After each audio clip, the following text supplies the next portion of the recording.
C'est un long, très long rapport dont on va parler ce matin. 374 pages sur l'avenir institutionnel des Outre-mer, à savoir les collectivités de l'océan Indien, Réunion et Mayotte, de l'Atlantique, Guyane, Martinique, Guadeloupe, Saint-Martin, Saint-Barthélemy et Saint-Pierre et Miquelon, sans oublier le Pacifique évidemment, Nouvelle-Calédonie, Wallis et Futuna, Polynésie française, ainsi que les territoires inhabités, Clipperton et les terres australes et antarctiques françaises.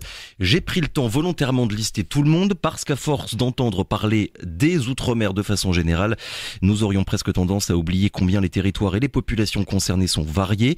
Alors oui, parfois des freins à peu près similaires peuvent se rencontrer à plusieurs endroits, le fil conducteur à chaque fois étant qu'une gestion d'un territoire situé à plusieurs milliers de kilomètres de Paris ne peut pas se faire de la même manière que pour un département de l'Hexagone. Des similitudes donc, mais aussi des différences. Chaque territoire a ses réalités, raison pour lesquelles ce rapport analyse la situation institutionnelle actuelle de chaque territoire et ses aspirations en matière d'évolution statutaire. Après plusieurs mois de travail, le document a été présenté le mois dernier devant la délégation aux Outre-mer de l'Assemblée nationale. L'un de ses rapporteurs est notre invité ce matin. Bonjour David Riemann. Bonjour M. Zamit, bonjour aux auditeurs de Radio Pays. Et merci d'avoir accepté notre invitation. J'aimerais déjà qu'on commence un petit peu par revenir sur les raisons pour lesquelles vous avez entrepris ce long travail. Je le disais, plusieurs centaines de pages avec à la base 3 autres députés. Il y en a 2 qui n'ont pas été réélus en juin dernier. Donc vous ne l'avez présenté ce rapport qu'avec Philippe Gosselin, député LR de la Manche. Je vous pose la question, David Riemann, sur les raisons pour lesquelles vous avez passé un petit peu au crible chaque territoire, parce que vous le savez bien, les rapports parlementaires, on va dire, ils ont parfois dans l'esprit de beaucoup de personnes un peu cette image de longue dissertation, mais qui à la fin n'est pas forcément suivie d'actes concrets.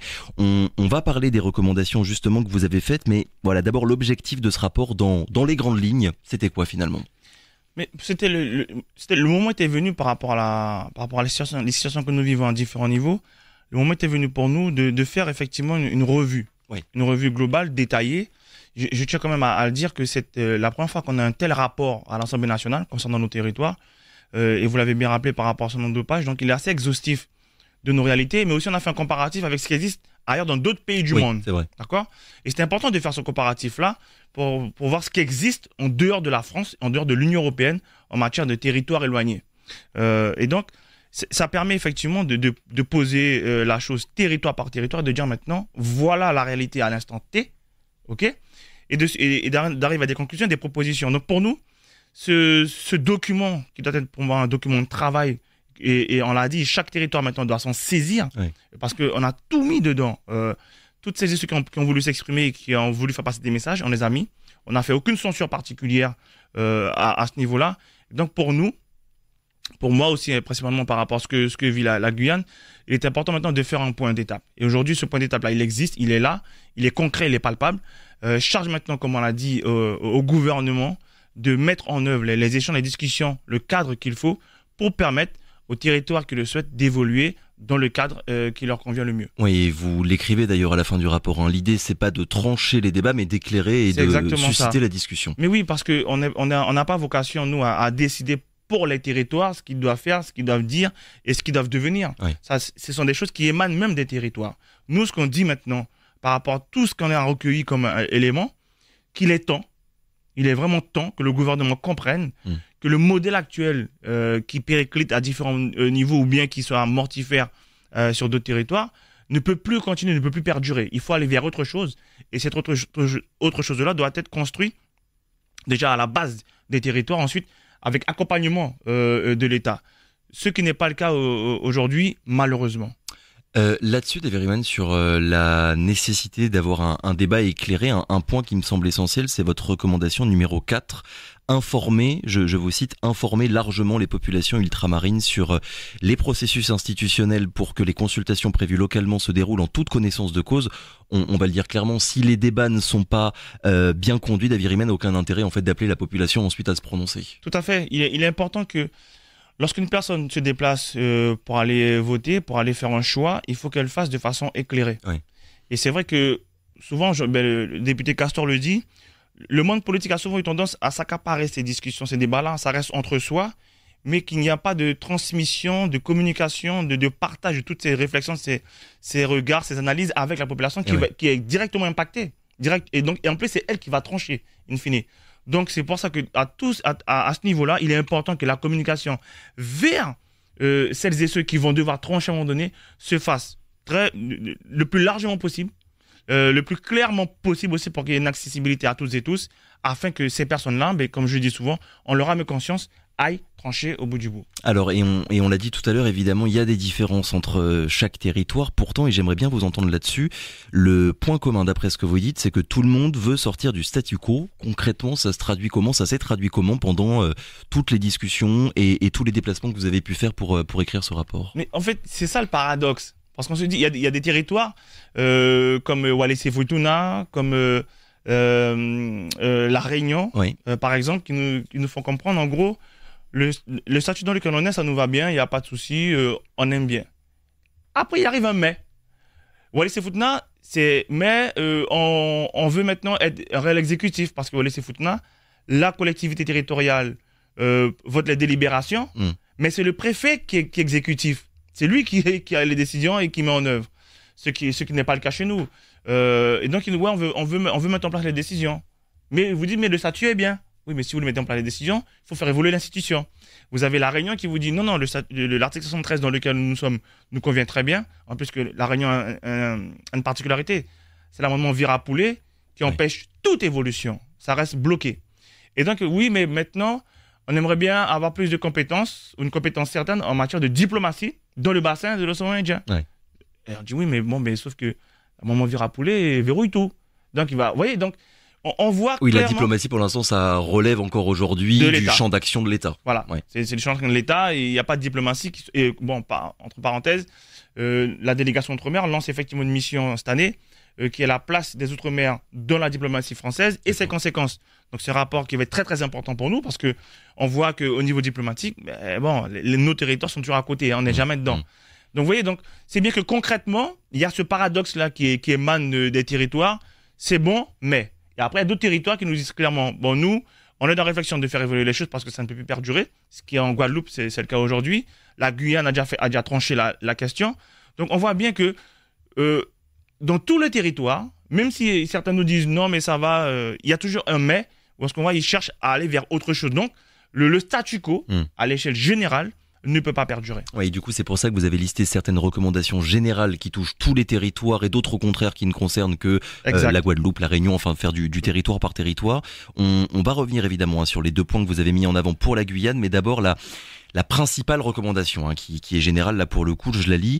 Le gouvernement devra conduire à son terme, c'est-à-dire jusqu'au référendum final, le processus institutionnel engagé dans chacun des territoires qui souhaite faire évoluer son statut, tant que ce point-là ne sera pas résolu et appuyé par une forte volonté politique d'Avi Riemann. Et quand je dis forte volonté politique, évidemment, je pense au national et au gouvernement. Tout le reste ne sera que de la littérature. Totalement.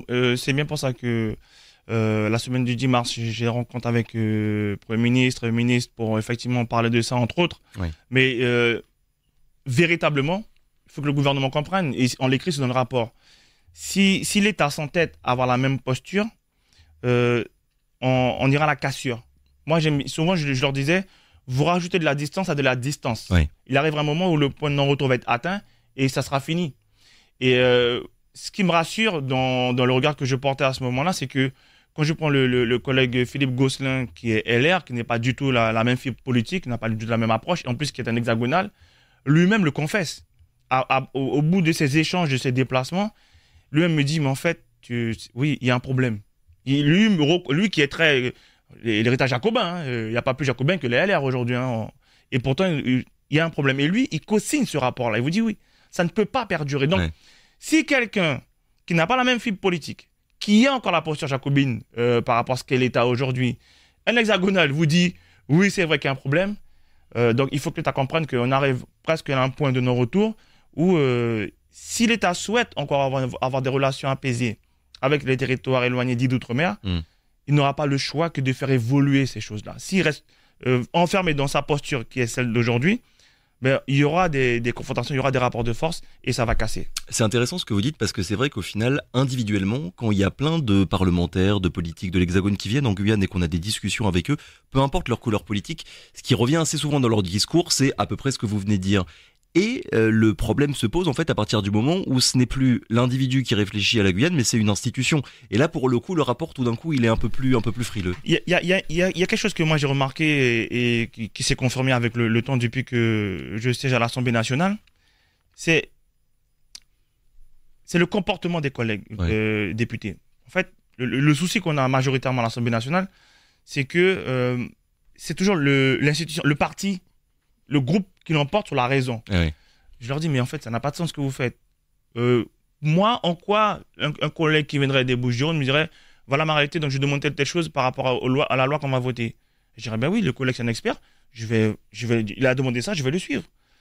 Mais eux, non. Même si on demande ça, ah oui, non, mais non, c'est pas possible. Et il y a un vote de groupe, et on voit que ce sont des positions. Et la position, elle vient d'où? Elle vient souvent de l'exécutif. Oui. D'accord? C'est ça qu'il faut retenir. Alors c'est intéressant parce que votre rapport il est sorti à peu près en même temps qu'un autre rapport dont on a parlé d'ailleurs il y a quelques semaines sur l'insécurité en Outre-mer, un texte de la délégation sénatoriale aux Outre-mer et qui plaide pour un choc régalien de l'État, donc sécurité, défense et justice. Un des points qui est mis en avant, c'est que, je cite, les ingérences étrangères constituent une menace pour la souveraineté française, des puissances s'appuient sur les faiblesses françaises Outre-mer. Et pourquoi est-ce que je vous lance là-dessus? Parce que de votre côté, en conclusion de votre rapport, vous écrivez qu'il ne faut pas oublier que si les ingérences étrangères visent à mettre de l'huile sur le feu dans certains territoires ultramarins, c'est parce que le feu couve déjà. On voit bien quand même qu'il y a deux visions quand même qui sont radicalement différentes de la situation. Et votre analyse, c'est de dire, votre analyse à vous, David Riemann et à votre collègue Gosselin, c'est de dire en fait que la France n'a pas de stratégie pour les collectivités ultramarines. Ça, c'est quelque chose que vous avez entendu dans tous les territoires où vous êtes allé. Manque de stratégie. Mais c'est évident. Oui. Et en plus, si vous prenez le rapport de la Cour des comptes de 2022, la Cour des comptes même l'écrit. Il n'y a pas de regard stratégique de la part de l'État envers ces territoires-là. Donc c'est réglé. L'institution qui s'occupe de voir comment est utilisé l'argent public vous dit en fait il n'y a pas de stratégie pour nos territoires. Bon, nous j'ai envie de dire maintenant une fois que c'est dit, qu'est-ce qu'on fait?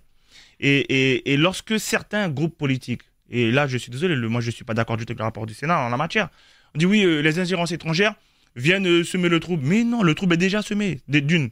Et de deux, la France, les sénateurs et certains groupes politiques français viennent parler d'ingérence étrangère. La France fait partie des pays qui a toujours fait de l'ingérence étrangère, surtout sur le continent africain. Donc, on ne peut pas aujourd'hui vouloir enlever la paille dans l'œil du voisin alors qu'on a une poutre dans notre œil quand même. Faut rester raisonnable, faut rester objectif et faut pas se raconter d'histoire. La France a un passé, la France a un passif. Et aujourd'hui, soit elle a le courage de le regarder en face et on affronte collectivement, ou soit elle continuera à mettre la tête dans le trou et puis on verra ce qui va se passer. Oui, d'ailleurs à ce sujet, il y a cette phrase du géographe Jean-Christophe Guay que vous citez dans votre rapport. L'État ne sait pas quoi faire de ses outre-mer. Il devrait conduire une réflexion globale sur ce que doit être aujourd'hui l'outre-mer et ne peut plus se contenter d'éteindre les incendies sécuritaires, environnementaux, sociaux, etc. quand ils surviennent. D'où en fait ce fameux statut à la carte David Riemann dont on entend maintenant parler depuis longtemps.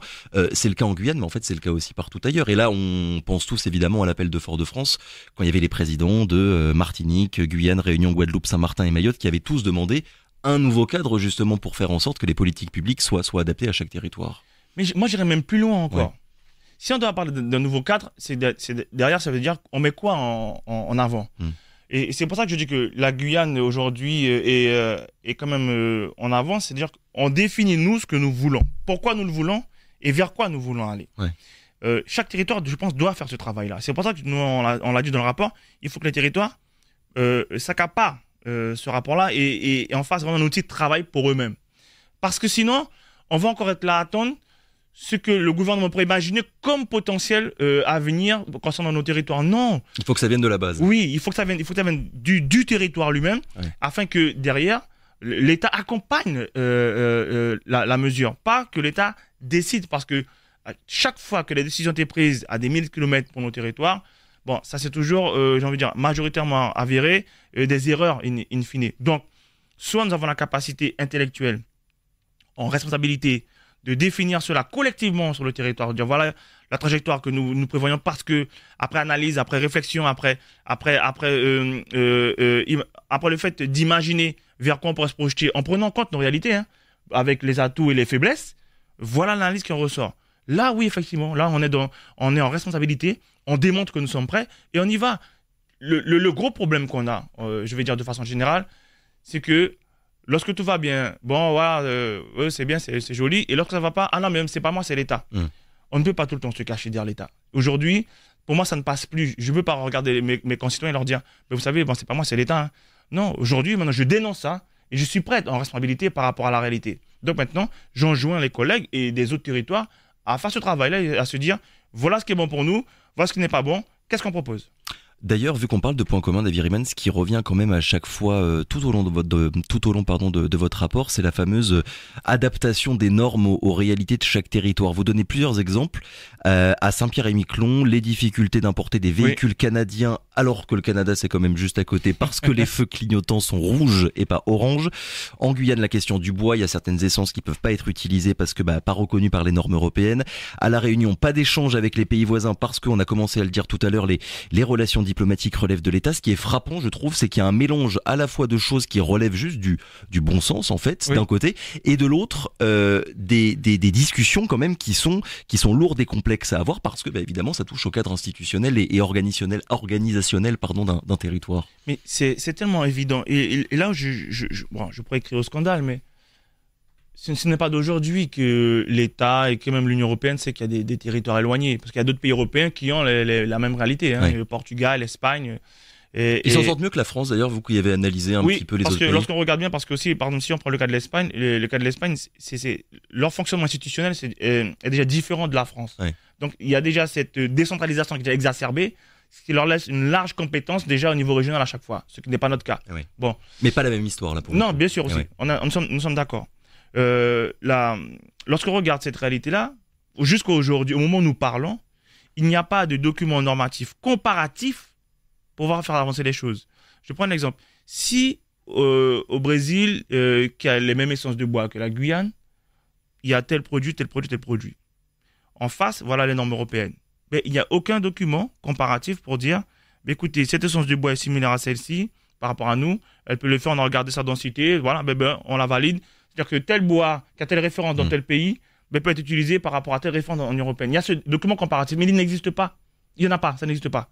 Donc, on voit bien que les difficultés qui émanent de cela sont exacerbées. Quand vous prenez le cas de la Saint-Pierre-et-Miquelon, mais là où c'est vraiment extraordinaire, dans le mauvais sens du terme, si jamais il faut en venir un véhicule comme ça, l'assurance pose un problème. Ils ne peuvent pas.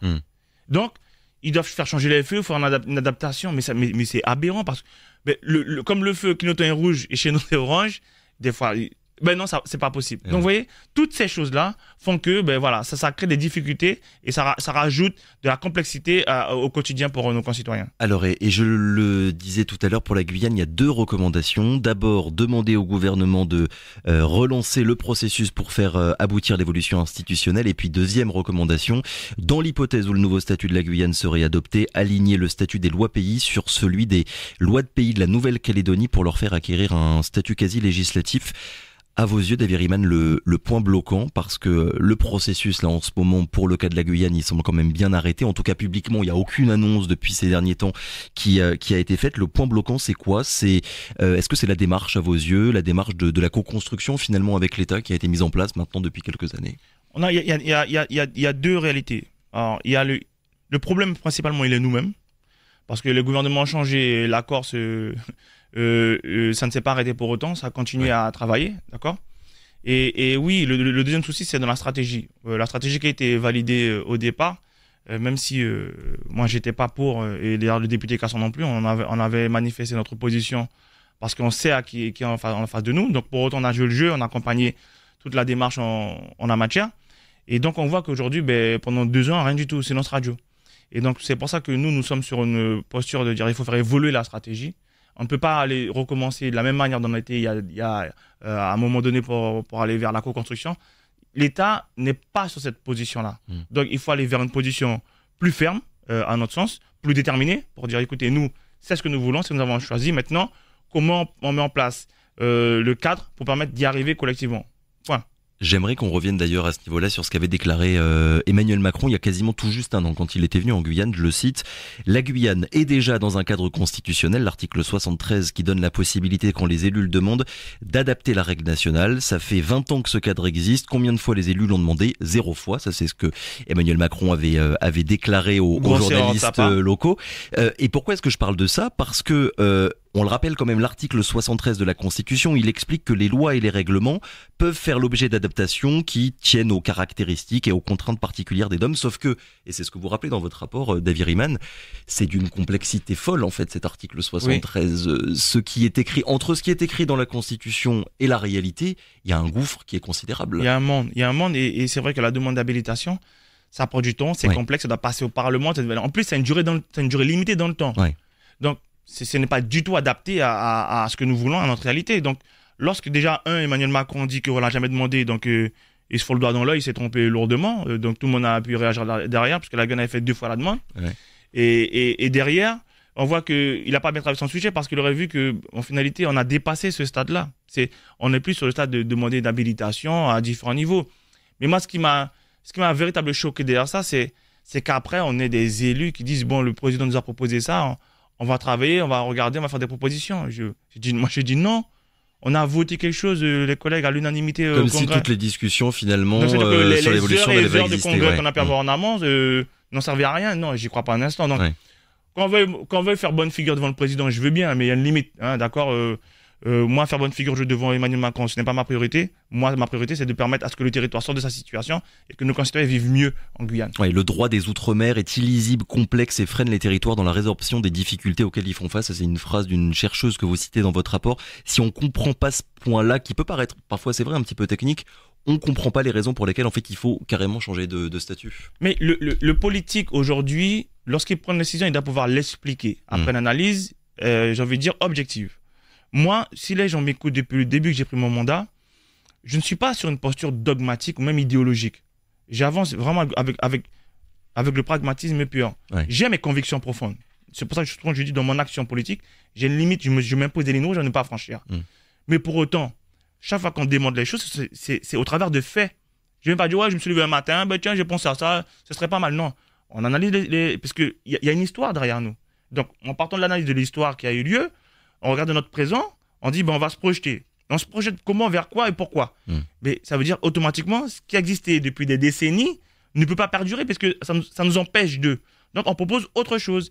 Et lorsque le gouvernement, bien les gouvernements successifs, ont la posture de dire non, mais c'est pas ça, là, c'est une posture idéologique. Là, c'est une posture dogmatique. Et moi, ça me pose un problème. Alors, il y a ce qui se passe évidemment du côté de l'État français. Il y a aussi ce qui se passe du côté de la Guyane. Et vous revenez sur ce point-là dans votre rapport. C'est ce qui se passe aussi avec l'élection du Grand Conseil coutumier. À quel point, à vos yeux, cette élection-là, elle l'a freiné aussi quelque part. Et elle vient freiner tout le processus, pardon. Mais le Grand Conseil coutumier, aujourd'hui, on voit qu'il a implosé. Ouais. Bon, malheureusement. Ça veut dire aujourd'hui même à l'échelle je rappelle que le Grand Conseil coutumier a été mis en place au travers d'une loi et par rapport à l'État en première de proposition. Ouais. Donc ça veut dire qu'il n'a pas fonctionné. Pourquoi ça n'a pas fonctionné? Pourquoi ça a implosé? Donc c'est pour ça que je dis que nous aussi, on a un travail à faire à l'échelle de la Guyane pour ne pas réitérer les mêmes erreurs. Moi, je crois en notre capacité, malgré tout, à faire les choses bien en partant du postulat que nous venons avec un intérêt général et deux, une volonté sincère. À partir du moment où on vient en avance masqué, pour le coup, on est dans la bonne période, tôt ou tard, ça va nous péter au visage. Et ça se voit. J'aime bien cet adage-là. Le mensonge prend l'ascenseur, la vérité prend l'escalier. Tôt ou tard, ça va sortir et on va être en difficulté. Donc, une fois qu'on a compris ça, qu'on arrête ces petits jeux à différents niveaux, qu'on vienne vraiment avec sur la table et on voit comment on avance collectivement. Dernière question, David Riemann, ça fait un peu plus d'un mois que vous avez présenté votre rapport. Est-ce que depuis vous avez eu certaines discussions, certaines rencontres avec des membres du gouvernement, voire même des collègues députés aussi à l'Assemblée nationale? Alors les collègues députés, on échange là-dessus parce qu'il y a un retour qui s'est fait. Déjà, ce qui est bien, c'est que de différents bancs, on nous félicite pour le rapport parce que c'est... Tout parti confondu? Oui. Bon, à la limite, j'ai mes limites avec le RN en ce qui me concerne. Hein. Mais au-delà de ça, il y a un travail qui est reconnu, premièrement. Ensuite, ce travail-là, on travaille pour le faire reconnaître aussi au niveau de l'exécutif. C'est pour ça qu'au mois de mars, comme je l'ai dit, j'ai des rencontres ministérielles qui sont programmées, autant avec le Premier ministre, avec le ministre des Outre-mer, où ce rapport-là sera discuté. Et moi, j'ai demandé aussi aux conseillers au conseiller outre-mer du président de la République qu'on ait cet échange-là aussi au travers de ce rapport-là, parce que il y a un rapport qui est sorti au niveau de la présidence de la République aussi, on l'a jamais vu jusqu'à maintenant, ces fameux rapports-là. Il a envoyé des experts qui ont fait 24 ans en Guyane, qu'on n'a jamais vu, nous a jamais auditionné, on ne savait même pas qu'ils étaient là. Les gars sont arrivés en catimini, je tiens à le dire aussi au passage. Et donc, il faut faire un comparatif pour savoir effectivement, derrière lui, ce qu'il compte faire concrètement, parce que la Guyane s'inscrit dans le wagon de la Nouvelle-Calédonie et de la Corse, qui sont prévus, eux, pour l'instant, pour la fin de l'année 2025. Donc, nous, la Guyane, on veut s'accrocher à ce wagon-là pour dire, nous, on est prêts à y aller, on y va enclencher le processus aussi pour nous. Donc, ce rapport-là, là, il va rentrer dans la phase d'échange, de discussion avec l'exécutif en place, et on verra bien ce qui va sortir. Et que les gens ne s'inquiètent pas, je ferai un retour exhaustif de tout cela. On est en 2025, 2 ans encore à attendre avant la prochaine élection présidentielle. Est-ce qu'à vos yeux, quelque chose pourra vraiment se passer avant 2027, David Riemann? Tout va dépendre de nous, monsieur Zamit. Moi, je le dis sincèrement, si on continue à jouer un double jeu, et là, je parle pour mes compatriotes, c'est sûr qu'il n'y aura pas grand-chose. Mais si on décide, mais avec sincérité et volonté d'y aller, il n'y a rien qui nous empêchera de passer le pas. David Riemann, merci beaucoup d'avoir été avec nous ce matin. Merci, je le rappelle, donc rapporteur de ce long rapport d'information sur l'avenir institutionnel des Outre-mer. Je le dis pour nos auditeurs et auditrices, si vous avez envie de le lire, il est bien évidemment disponible gratuitement en ligne. Un petit peu long, il faut quand même avoir du temps. Mais moi je l'ai lu en 24 heures. Bon. Mais il est vachement intéressant. C'est pas parce que je suis dedans, mais moi je trouve super ce rapport. Bon, la prochaine fois peut-être pensez à mettre des images pour que ce soit un peu plus sympathique à lire. Merci encore, à très bientôt. Merci à vous.